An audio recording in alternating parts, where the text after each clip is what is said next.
ሰላም ጤና ይስጥልን። በመላው ዓለም የምትገኙ የተወደዳችሁ የሮሃ ቲቪ ተከታታዮች የሐምሌ 10 2018 ዓ.ም የምሽት ዜናዎችን ይዘንላችሁ ቀርበናል። የአገዛዙ ሰራዊት 3 ጀነራሎችንና ከባድ መሳሪያዎችን አሰልፎ በከፈተው ጥቃት ክፉኛ ሲመታ በጎጃም ወግዲና ሸዋ የፋኖ ክንድ ድል አስመዝግቧል። የግንባር መረጃ ይዘናል። በኦሮሚያ ኃይሎችና በሸኔ ጋራ ከበባ ውስጥ የወደቀችው የደራዋ ጉንደ መስቀል ከተማ አስከፊ የሰቆቃ ጊዜ እያሳለፍን ነው ሲሉ ለሚዲያችን መረጃ ሰጥተዋል። እናስደምጣችኋለን። ባለፉት 8 ዓመታት አንድም ሰልፍ ፈቅዶ የማያውቀው አገዛዝ ራሱ አስተባባሪ ሆኖ ባነር አዘጋጅቶ ነገ በመስቀል አደባባይ ጸረ ህወሓት ሰልፍ ጠርቷል። ሰሙታላችሁ። ሱዳን የተባበሩት አረብ ኤምሬትስን በጦር ወንጀልና በዘር ማጥፋት በዓለም አቀፍ ፍርድ ቤት ልትከስ መሆኑ ይፋ አደረገች። አድማጭ ተመልካቾቻችን አብራችሁ ልትቆዩ ከፈቀዳችሁ እነዚህ መረጃዎች በዝርዝር የምናሰማችሁ ይሆናል። የሮሃ ቲቪ ወቅታዊና ሀቀኛ መረጃዎች እንዲደርሷችሁ ቻናሉን ሰብስክራይብ፣ ላይክ እና ሼር በማድረግ አሁኑኑ ቤተሰብ ይሁኑ። የአገዛዙ ሰራዊት 3 ጀነራሎችንና ከባድ መሳሪያዎችን አሰልፎ በከፈተው ጥቃት ክፉኛ ሲመታ በጎጃም ወግዲና ሸዋ የፋኖ ክንድ ድል አስመዝግቧል። በምስራቅ ጎጃም ዞን ደጋዳሞት ወረዳ ፈረስ ቤት ከተማን ለመቆጣጠር በሚል የአገዛዙ የደህንነት መዋቅር ላለፉት 3 ቀናት ከፍተኛ ወታደራዊ ጥቃት ሰንዝሮ ነበር። የአገዛዙ ሰራዊት 3 ጀነራሎችን በማሰለፍ የረጅም ርቀት መተኮሻ ቢኤም መድፍ 120 ኤምኤም ሞርተር ብረት ለበስ ተሽከርካሪዎችንና ዙ 23 መሳሪያዎችን በመጠቀም በ5 አቅጣጫዎች ጥቃት የከፈተ ቢሆንም በቀጠናው የሚንቀሳቀሰው 99ኛ ክፍለ ጦርና አጋር ክፍሎች ባደረጉት የተቀናጀ መከታ ታላቅ ጀብድ ተሰርተዋል። ከደንበጫ ወደ ገሊላ እንዲሁም ወደ አንጀኔ ፈረስ ቤት በተንቀሳቀሰው ሰራዊት ላይ በጨረቃና በውላ አካባቢዎች ከባድ ምት ያረፈበት ሲሆን የኢንጂነር ክበር ተመስገን ሻለቃ፣ የበላይ ዘለቀ ሻለቃና የአባት አርበኞች ቡድኖች በጋራ ባደረጉት የማጥቃት እርምጃ በአገዛዙ ኃይል ላይ ከፍተኛ ሰብአዊና ቁሳዊ ኪሳራ አደርሰዋል። በውላ ከተማ አካባቢ ከፋኖ ከርተው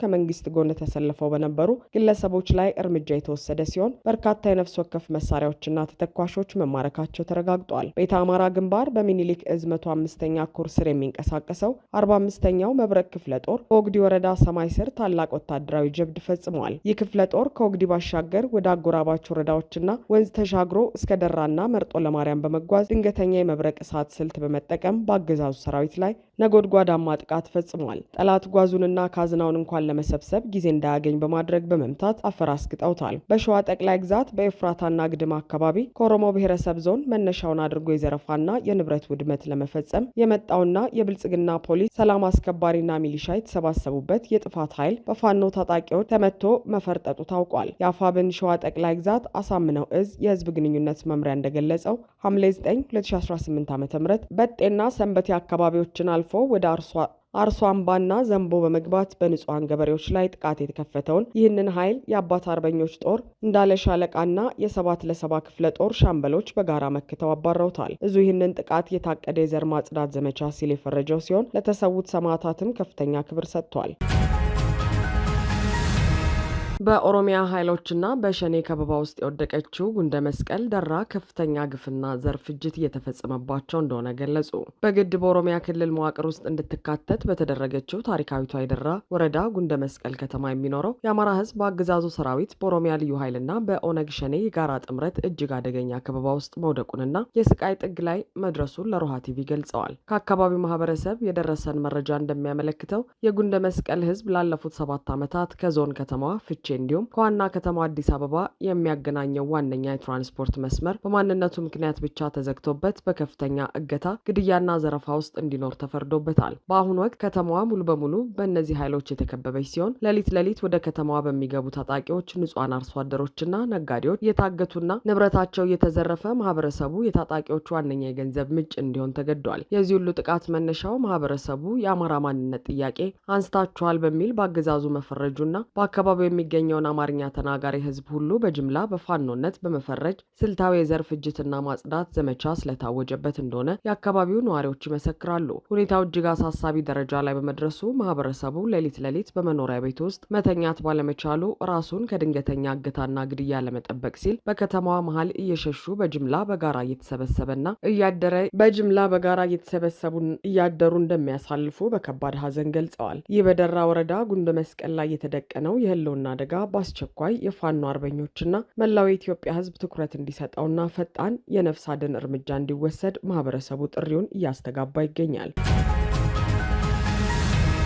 ላለፉት 8 ዓመታት ሰልፍ ከልክሎ የነበረው አገዛዝ ራሱ ሰልፍ አስተባባሪ በመሆን ነገ በመስቀል አደባባይ ጸረ ህወሓት ሰልፍ ማዘጋጀቱ ተገለጸ። ከውስጥ ምንጮች የደረሰ መረጃ እንደሚያመለክተው አምባገነኑ የብልጽግና አገዛዝ ስልጣን ከያዘባቸው ባለፉት 8 ዓመታት ጀምሮ በአገሪቱ ውስጥ አንድም የተቃውሞ ሰልፍ እንዳይደረግ በብረት በትር ሲከለክልና ሲያፍን የቆየ ቢሆንም ነገ ለታቀደው ሰልፍ ግን ራሱ ዋነኛ አስተባባሪና ቀስቃሽ ሆኖ ወጥቷል። አገዛዙ ሰልፉን የህዝብ ለማስመሰል በአዲስ አበባ የሚኖሩ የትግራይ ተወላጆችን በኃይልና በማስገደድ የራሱን ታማኝ ካድሬዎች ደግሞ ከፍተኛ የዕለት አበል በመክፈል ነገ ወደ መስቀል አደባባይ እንዲወጡ ሰፊ ስምሪት ሰጥቷል። የተሰጠውን ስምሪት ይበልጥ የሚያጋልጠው ደግሞ በሰልፉ ላይ የሚነገሩ መፈክሮችና የሚሰቀሉ ባነሮች ራሱ በብልጽግና መዋቅርና የብልጽግና ተጋሩ በሚባሉ የጥቅም ተጋሪዎች በነጌታቸው ረዳ ተዘጋጅተው መሰራጨታቸው ነው። እነዚህ በብዛት ታትመው የተሰራጩት ባነሮች ህወሓትን የሚያወግዙ፣ በሌላ በኩል ደግሞ የአብይ አህመድ አገዛዝ በትግራይ ጉዳይ ጣልቃ እንዲገባ በይፋ የሚጠይቁ መሆናቸው ታውቋል። የፖለቲካ ታዛቢዎች እንደሚሉት ይህ ድርጊት አገዛዙ በትግራይ ውስጥ ያለውን የውስጥ ሽኩቻ መነሻ በማድረግ የራሱን የፖለቲካና የወታደራዊ ጣልቃ ገብነት ፍላጎት በህዝብ ስም ህጋዊ ሽፋን ለመስጠት የጠነሰሰው አደገኛ ስልት ነው። አገዛዙ የህዝብን እውነተኛ ጥያቄዎች በጠመንጃ እያፈነ ለራሱ የስልጣን ዕድሜ ማራዘሚያ የሚሆኑ ሰው ሰራሽ ሰልፎችን መድረክ እያዘጋጀ ማስገደዱ የስርዓቱን የመጨረሻ የፖለቲካ ክስረት ፍንትው አድርጎ የሚያሳይ ነው ሲሉ ተንታኞች ይገልጻሉ።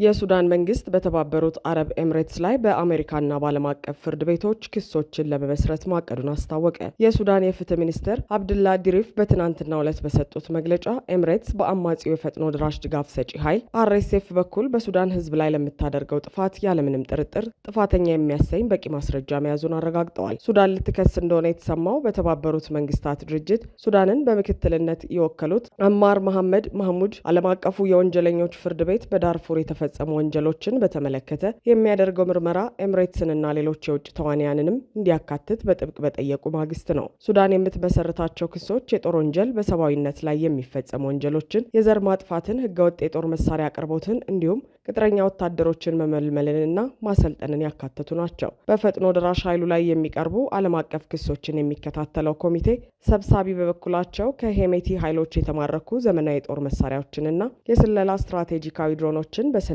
የማስፈር ስራ መሰራቱን ገልጸዋል። የተያዙት መሳሪያዎች እንደ አውሮፓውያን አቆጣጠር ከሰኔ 2023 እስካሁን 2026 ባለው ጊዜ ውስጥ የተመረቱ እጅግ ዘመናዊ ሞዴሎች መሆናቸውንና መነሻና መዳረሻቸው የተባበሩት አረብ ኤምሬትስ እንደነበር የሚያሳዩ ሰነዶች ተገኝተዋል። እንደ ሱዳን ትሪቢዩን ዘገባ ከሆነ አቡዳቢ የቀረበባትን ክስ ብታስተባብልም ሚኒስትር ዲሪፍ ግን ሱዳን ህጋዊ ትግሏን እስከ መጨረሻው እንደምትገፋበት አስታውቀዋል። በሌላ በኩል ሱዳን በተደጋጋሚ የብልጽግናው አገዛዝ በኢትዮጵያ በኩል ለሄሜቲ ጦር ከኤምሬትስ ጋር በመተባበር ድጋፍ እያደረገ ነው በሚል ስትከስ የቆየች ሲሆን በዚህ አዲስ ዓለም አቀፍ ክስ ላይ አዲስ አበባ ትካተት አትካተት እስካሁን ይፋ ባይደረግም ጉዳዩ የብልጽግናን ድብቅ የቀጠናው የጥፋት ሚና ይበልጥ ያጋለጠ መሆኑን የፖለቲካ ተንታኞች ይናገራሉ።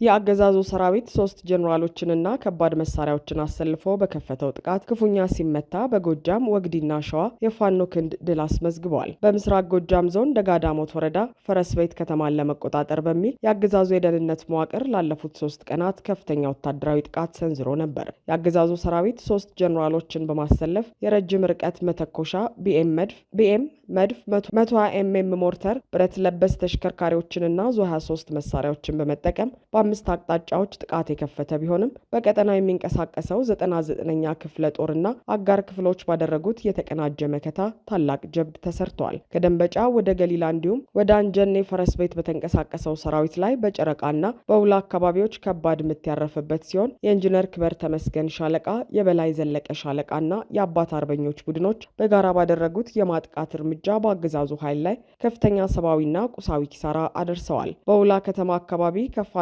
ከርተው ከመንግስት ጎን ተሰልፈው በነበሩ ግለሰቦች ላይ እርምጃ የተወሰደ ሲሆን በርካታ የነፍስ ወከፍ መሳሪያዎችና ተተኳሾች መማረካቸው ተረጋግጧል። ቤተ አማራ ግንባር በሚኒሊክ እዝ 105ኛ ኮር ስር የሚንቀሳቀሰው 45ኛው መብረቅ ክፍለ ጦር በወግዲ ወረዳ ሰማይ ስር ታላቅ ወታደራዊ ጀብድ ፈጽመዋል። ይህ ክፍለ ጦር ከወግዲ ባሻገር ወደ አጎራባች ወረዳዎችና ወንዝ ተሻግሮ እስከ ደራና መርጦ ለማርያም በመጓዝ ድንገተኛ የመብረቅ እሳት ስልት በመጠቀም በአገዛዙ ሰራዊት ላይ ነጎድጓዳማ ጥቃት ፈጽሟል። ጠላት ጓዙንና ካዝናውን እንኳን ለመሰብሰብ ጊዜ እንዳያገኝ በማድረግ በመምታት አፈራስግጠውታል። በሸዋ ጠቅላይ ግዛት በኤፍራታና ግድም አካባቢ ከኦሮሞ ብሔረሰብ ዞን መነሻውን አድርጎ የዘረፋና የንብረት ውድመት ለመፈጸም የመጣውና የብልጽግና ፖሊስ፣ ሰላም አስከባሪና ሚሊሻ የተሰባሰቡበት የጥፋት ኃይል በፋኖ ታጣቂዎች ተመቶ መፈርጠጡ ታውቋል። የአፋብን ሸዋ ጠቅላይ ግዛት አሳምነው እዝ የህዝብ ግንኙነት መምሪያ እንደገለጸው ሐምሌ 9 2018 ዓ.ም በጤና ሰንበቴ አካባቢዎችን አልፎ ወደ አርሶ አምባና ዘንቦ በመግባት በንጹሃን ገበሬዎች ላይ ጥቃት የተከፈተውን ይህንን ኃይል የአባት አርበኞች ጦር